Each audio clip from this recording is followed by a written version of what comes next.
3000 enfants ont reçu aujourd'hui au palais présidentiel de nombreux présents des mains de la première dame.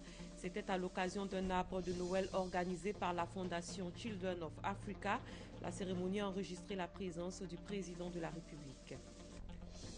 Le chef du gouvernement a procédé aujourd'hui à Grand Bassam au lancement des travaux d'aménagement du village technologique. Ces travaux devraient permettre d'attirer de nombreux investisseurs en Côte d'Ivoire. L'État de Côte d'Ivoire a signé une convention avec la Société des mines d'Iti, un partenariat en vue d'entraîner des investissements de l'ordre de plus de 50 milliards de francs CFA. Bonsoir et merci de suivre ce 23 heures. Les enfants de Côte d'Ivoire ont été célébrés aujourd'hui au palais présidentiel à travers un arbre de Noël. 3000 enfants ont reçu de nombreux présents. C'est une tradition de la fondation Children of Africa, présidée par la première dame Dominique Ouattara. La fête s'est déroulée en présence du président de la République, Viviane Naïm. Le traditionnel arbre de Noël de la fondation Children of Africa au palais présidentiel. Comme chaque année, avec son décor de Noël, ses marionnettes, ses odeurs de chocolat, de gâteaux et diverses sucreries, ces prestations d'artistes que les enfants ont rarement l'occasion de voir de près. Safarel, Claire Bailly, Serge Beno pour l'édition de cette année.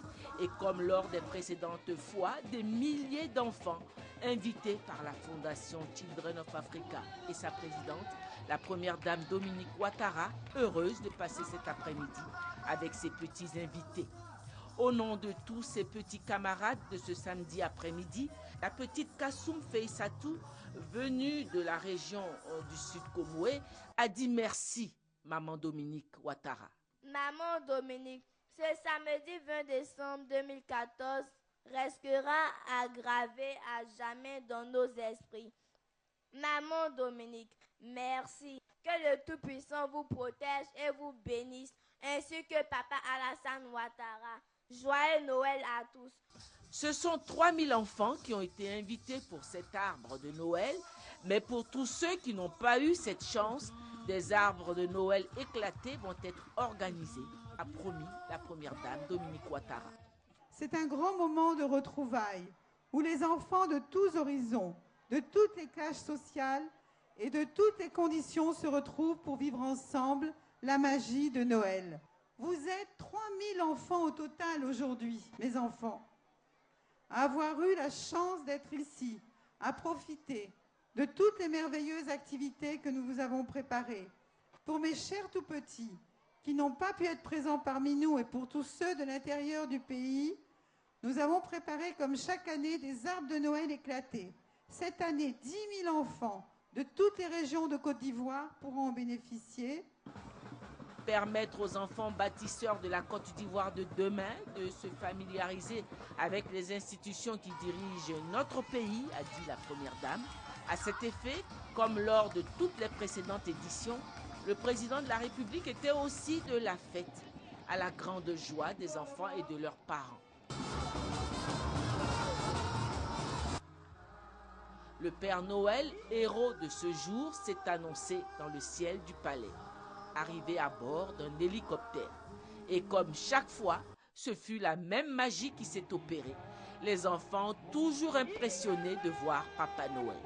La distribution des cadeaux pouvait commencer, tout d'abord par une remise symbolique de cadeaux à des enfants par la première dame et le président de la République, suivie par une distribution générale des cadeaux. Chaque enfant a eu la joie de recevoir un cadeau.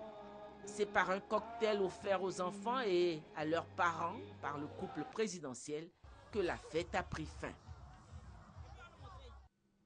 La fête de Noël, c'est dans quelques jours. C'est l'occasion pour les parents d'offrir des cadeaux à leurs enfants.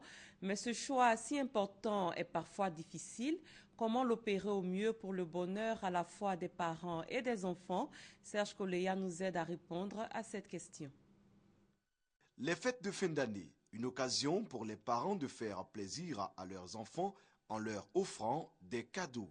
Mais certains cadeaux peuvent avoir une influence négative. Les pistolets et autres, tout ce qui s'approche à l'agressivité. sont des dangers pour les enfants? Moi particulièrement, je préfère les jeux électroniques, comme les mini-ordinateurs en jeu. Les concernés, c'est-à-dire les enfants, ne cachent pas leurs préférences. Poupée, il y avait un vélo. Certains jouets sont parfois dangereux pour la santé des tout-petits. Nous avons des cadeaux vraiment qui sont très nocifs pour la santé des enfants. Les objets que les industriels utilisent pour fabriquer les jouets peuvent être des matériaux qui peuvent être nocifs pour l'enfant. Pour le docteur Aguebi, les jouets sont importants pour les enfants, pourvu qu'ils puissent aider à leur éducation et à leur instruction. Au-delà de ces aspects matériaux utilisés pour fabriquer les jouets demeurent un outil indispensable pour le développement de l'enfant. Il y a les jouets pour développer les fonctions, l'attention, l'intelligence, la mémoire, la psychomotricité. À quelques jours de la fête de Noël, les parents ont certainement une idée du cadeau à offrir à leurs enfants. Il s'agit maintenant d'être vigilants. Le 16 décembre dernier a été marqué par l'inauguration du 3e pont d'Abidjan, le pont Henri-Konan Bédié. Ce matin, de nombreuses personnes ont marché sur ce pont, des milliers de marcheurs parmi lesquels figuraient des membres du gouvernement. Gabriel Zani. Plus de 1000 personnes ont accompagné les ministres Patrick Achi, Afoussiata Bambalamine et Alain Lobognon dans une marche sportive sur le pont Henri-Konan Bédié ce samedi matin.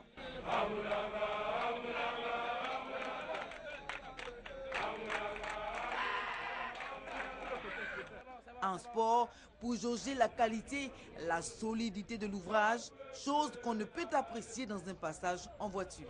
Je ne savais pas qu'il était aussi long, parce qu'en voiture, ça ne donne pas le même effet. Son Excellence, Monsieur le Président de la République, a demandé que tous les Ivoiriens et tous les Abidjanais en particulier s'approprient ce pont comme étant leur chose. Sentir le pont, aller d'un bout, revenir. Et je pense qu'on a été très heureux de voir effectivement que depuis hier, mais certainement aujourd'hui encore plus parce que c'est samedi, de nombreux Ivoiriens viendront pour marcher et découvrir de plus près ce pont. Traverser le pont d'un bout à l'autre et revenir sur ses pas, ce sont près de 4 kilomètres parcourus par nos marcheurs spéciaux. C'est donc aussi une invite au sport. Nous avons donc voulu donner le temps, découvrir ensemble ce pont-là, cette belle œuvre, mais surtout lancer officiellement le sport par la santé. Chaque week-end, les Ivoiriens doivent sortir massivement. Ça contribuera à réduire la facture de la santé. Nous sommes heureux ce matin d'avoir participé à cette marche, qui est une marche, comme le ministre l'a dit, de santé. Et je pense que les Ivoiriens doivent le faire. Et nous avons donné l'exemple. Tous les samedis matins, il faut faire du sport. C'est bon pour la santé et c'est bon pour le corps. Des sportifs essoufflés ont bien apprécié la marche qui ouvre, pour ainsi dire, les passages piétons. Donc nous sommes venus aujourd'hui avec les membres du gouvernement pour faire le parcours du pont et pour nous rendre compte de la réalité, de la qualité de l'ouvrage. Dimanche 21 décembre, le pont sera ouvert à la circulation des véhicules, une circulation offerte gratuitement aux populations jusqu'au 1er janvier 2015. Je rappelle donc que demain dimanche, le pont Henri-Konan Bédié sera ouvert aux véhicules. Le Premier ministre Daniel Cablon-Duncan a lancé aujourd'hui à Grand-Bassam les travaux d'aménagement du village technologique. Ces travaux vont s'étendre sur un mois. Ils devraient permettre de redynamiser la zone franche afin d'attirer de nombreux investisseurs. Alexis Ouedraogo. Faire à l'échelle africaine de la ville de Grand-Bassam une Smart City pour 2020, en d'autres termes, une ville intelligente, temple du numérique, c'est la vision du gouvernement ivoirien qui relance ces dernières années le VITIB, village technologique. Cette ville concentrera tout ce qui se fera de mieux dans le secteur des TIC en Côte d'Ivoire, faisant de Grand-Bassam la Silicon Valley de notre pays, voire même de la sous-région. Ce vendredi, c'est le chef du gouvernement qui en a donné les premiers coups de pioche. Les travaux concernent près de 180 hectares. Il fallait comprendre quelles étaient les attentes de nos partenaires en ce qui concerne ce projet. Bien analyser tout cela, mettre en place une stratégie, les acculer. Vraiment, en tout cas, je remercie beaucoup la BOAD et la BIDC et l'Exim-Bank de l'Inde. Longtemps tombé dans une certaine léthargie, le VITIB reprend des couleurs avec un profit signalé en 2013 de plus de 363 millions de francs CFA. Les TIC représentent 7% du produit intérieur brut. Et le ministre a eu instruction d'aller de l'avant et de tenter de doubler ça d'ici donc 2020. Donc vraiment, on est dans le domaine des changements importants en matière donc de technologie donc de l'information. On a signalé donc qu'il faut le e-commerce, e-éducation, e-santé. Je pense que le centre ici est un centre vraiment important. Le président Félix Houphouët-Boigny avait tiré la sonnette d'alarme. Si la Côte d'Ivoire a raté sa révolution industrielle, elle ne doit pas rater sa révolution technologique. Dans un pays où 20 millions d'habitants possèdent un téléphone portable sur 23 millions, l'impact pour le PIB est notable, environ 1% pour un taux de pénétration de 10%. 4 accords de prêt d'une valeur de 453 milliards de francs CFA ont été signés par la Côte d'Ivoire avec des partenaires financiers. La signature de ces accords a eu lieu cette semaine avec la ministre chargée de l'économie et des finances, Mahamadou Traoré Aboussanougou. Nialé Kaba a signé 4 accords de prêt accordés à la Côte d'Ivoire par les partenaires au développement. Le premier, accordé par la République populaire de Chine à travers la banque Eximbank à hauteur de 396 milliards de francs CFA. Ce prêt vise à lancer les travaux de modernisation du port autonome d'Abidjan par l'élargissement du canal de Ouidi et la construction du deuxième terminal à conteneurs.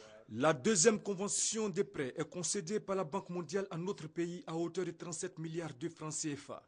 Ce financement porte sur le renforcement du système de santé et des mesures de riposte contre la fièvre hémorragique à virus Ebola. Le troisième accord de prêt porte sur la réalisation des travaux d'adduction en eau potable dans la région de Lamé, précisément pour la ville d'Aboissou.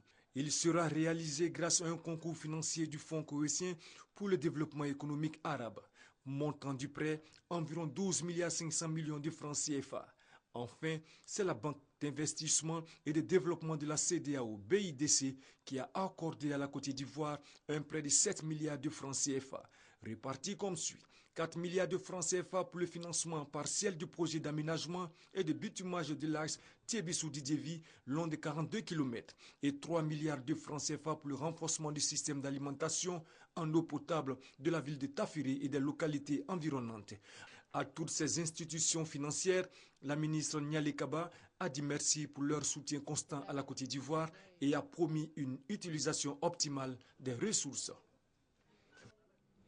Une convention portant sur le permis d'exploitation d'or dans le département de Zouaïnoué, dans l'ouest de la Côte d'Ivoire, vient également d'être signée.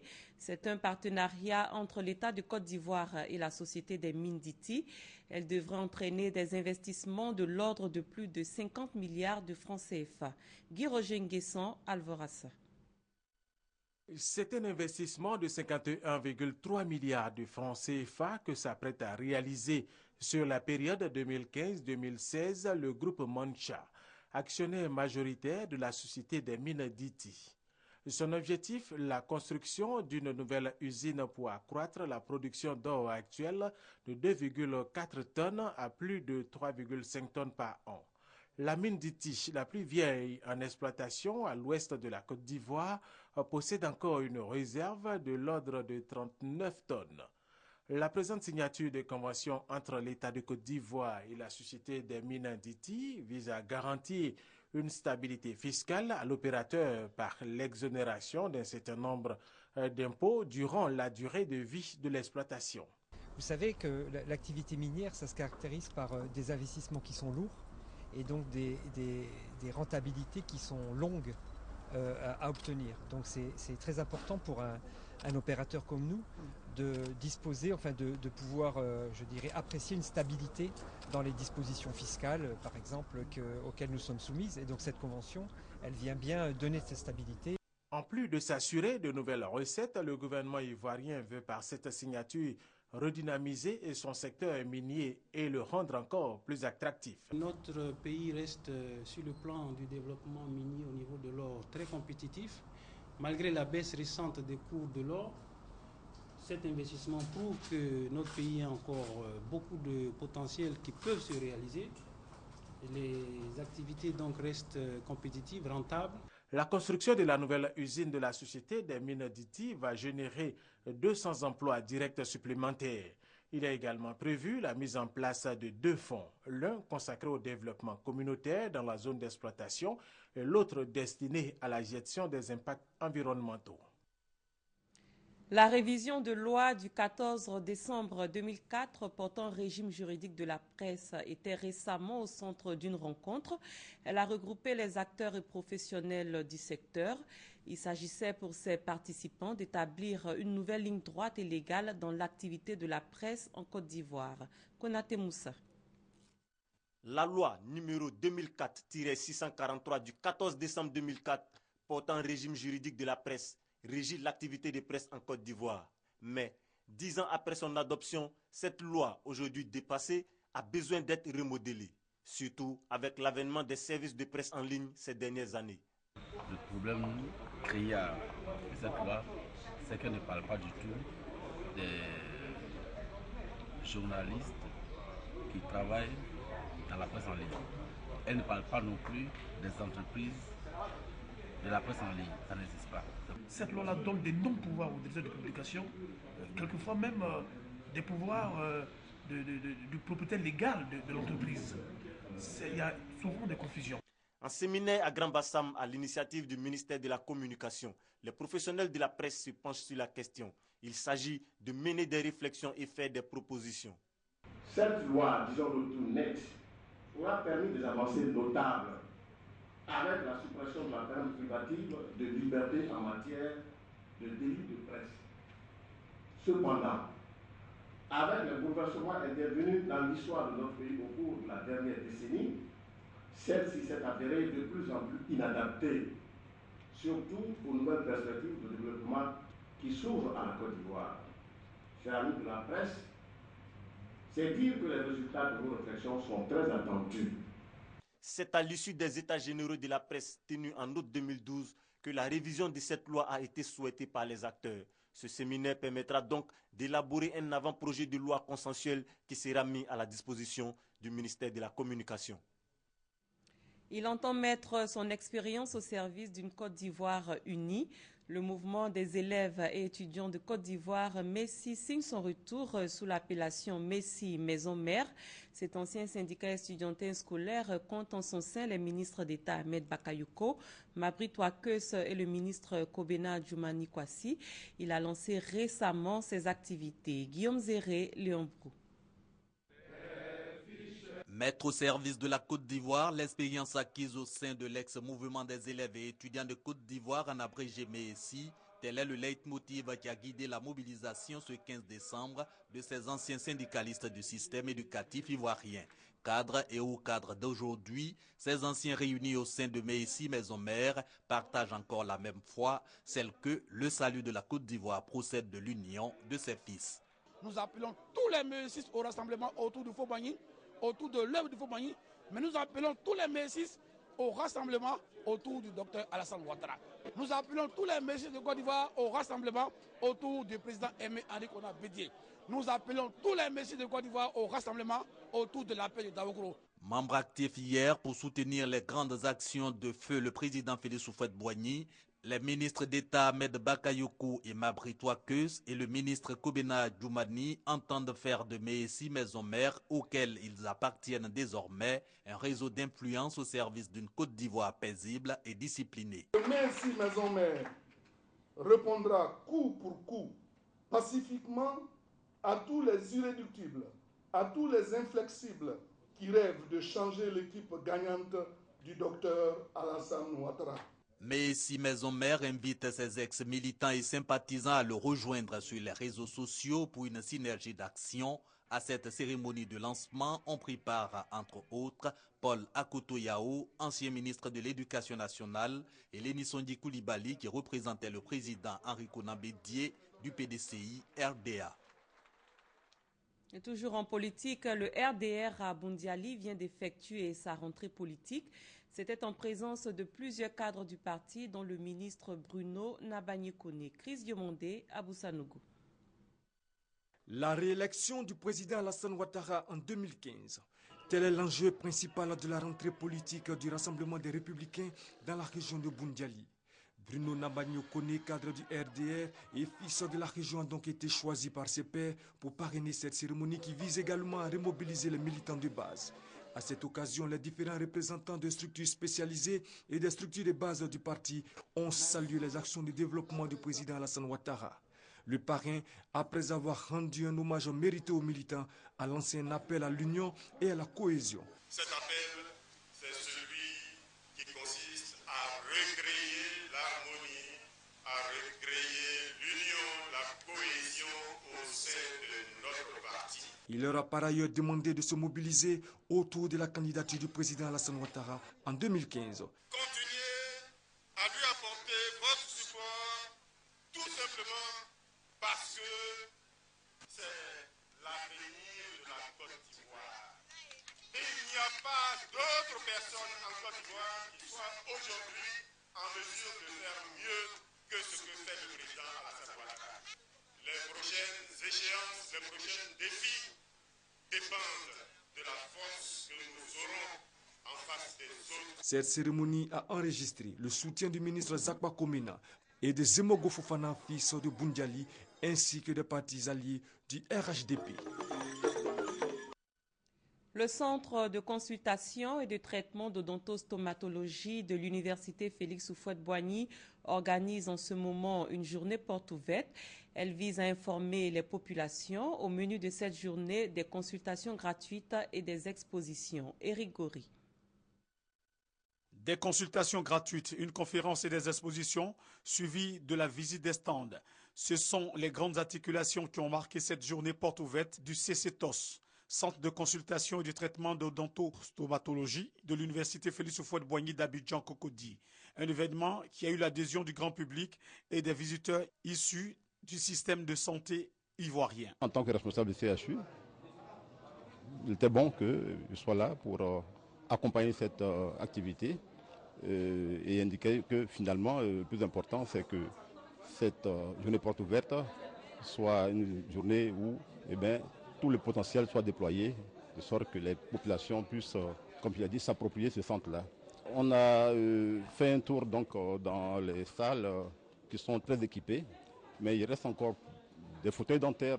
Coup d'essai, coup de maître, selon l'initiatrice. Nous sommes vraiment satisfaits par l'affluence des personnes qui arrivent au niveau du centre et surtout par la présence de nos différents partenaires qui montrent vraiment tout l'intérêt qu'ils ont par rapport à la santé bucco-dentaire et qui montrent également qu'ils veulent vraiment nous accompagner dans tout ce travail, dans toute cette mission qui nous est confiée.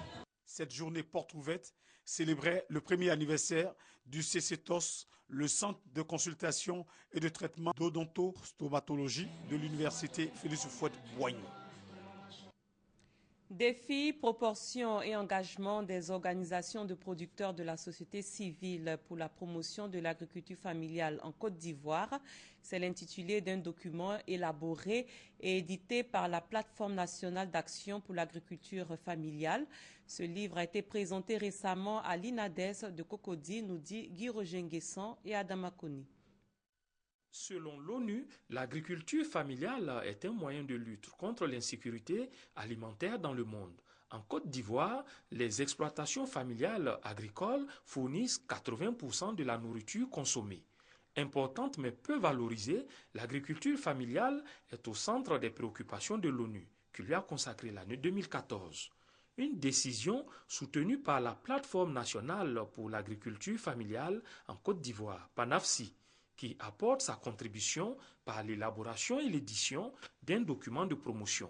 Défis, propositions et engagements des organisations de producteurs et de la société civile pour la promotion de l'agriculture familiale en Côte d'Ivoire. L'intitulé du livre est tout un début d'analyse. Ce document, il est prioritairement destiné aux autorités de ce pays en charge des questions agricoles. Je veux préciser que lorsque nous parlons des questions agricoles, c'est les questions agricoles vues sous l'angle des productions végétales, animales et même des ressources halieutiques. Ce document est le fruit d'une consultation nationale de tous les acteurs impliqués dans l'agriculture familiale, avec l'appui du ministère de tutelle. On continue d'appuyer, d'engager l'agriculture familiale comme le modèle de développement de l'agriculture en Côte d'Ivoire. Donc à ce niveau, tant du côté des cultures pérennes, vous l'avez vu, toutes ces réformes qui sont là, le conseil Coton Acad, conseil café cacao, c'est pour tout mettre en œuvre pour que le plus petit producteur puisse bénéficier des fruits de son travail. Après la publication de ce document, la PANAFSI veut juger le niveau de détermination de l'État ivoirien relativement à l'engagement de Maputo qui demande aux États d'accorder 10% de leur budget à l'agriculture. Parlons à présent de la deuxième édition du Festival des danses traditionnelles du Bunkani, un rendez-vous pour promouvoir la culture et le développement de la région. C'est une initiative du Conseil régional et plusieurs groupes de danse issus de différentes communautés ont pris part à l'événement. Mamadou Kwasi. La culture et la tradition comme moyen de rapprochement et de réconciliation entre les peuples. Voilà ce que tente de faire le Conseil régional du Bunkani et l'ONG Étoile du Bunkani à travers la deuxième édition du Festival des danses traditionnelles du Bunkani. Et pour l'occasion, Lobi, Koulango, Malinké et les autres peuples vivant dans cette région de la Côte d'Ivoire ont durant 3 jours présenté leur richissime répertoire culturel et culinaire.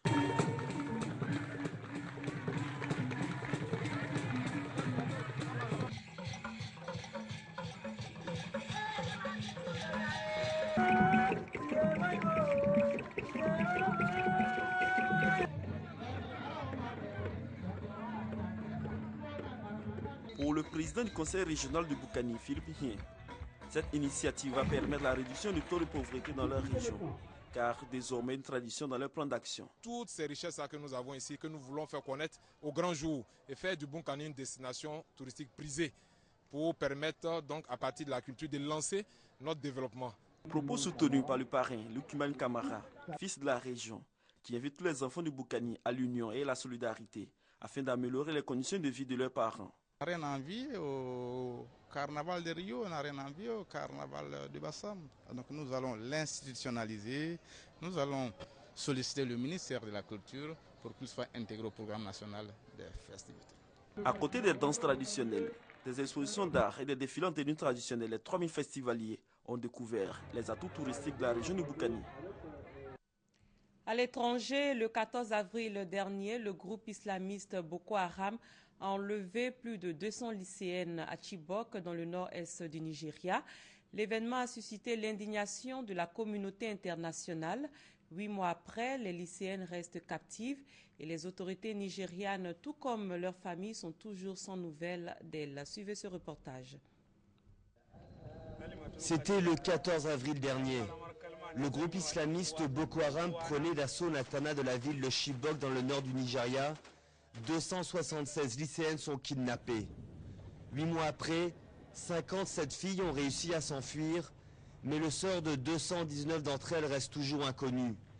Dans une vidéo diffusée peu après l'enlèvement, le leader de Boko Haram, Abou Bakar Shekau, avait menacé de vendre les filles comme esclaves ou de les marier de force.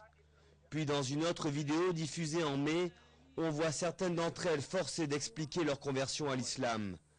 Pour les militants de la campagne Bring Back Our Girls, l'attente est devenue trop longue. C'est vraiment ahurissant que dans une nation comme le Nigeria, nous n'ayons pas encore ramené nos filles près de 7 mois plus tard. Mais nous allons continuer à faire pression sur le gouvernement pour qu'il fasse le nécessaire et ramener nos filles maintenant et vivantes. Les autorités nigérianes sont incapables d'enrayer l'insurrection dans le nord du Nigeria et le président Goodluck Jonathan est souvent critiqué pour son inaction. Boko Haram multiplie les attentats depuis l'enlèvement des lycéennes et devient une véritable menace régionale.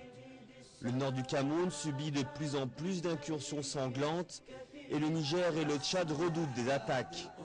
En octobre, les autorités ont annoncé un cessez-le-feu et la libération des otages de Chibok. Rien de tout cela ne s'est produit.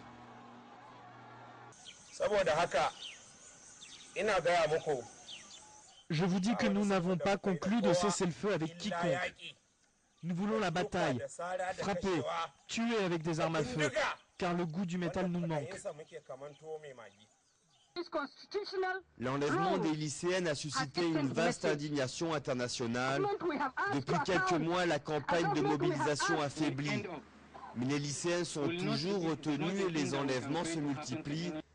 Cette semaine, 185 personnes ont été enlevées dans un village proche de Chibok.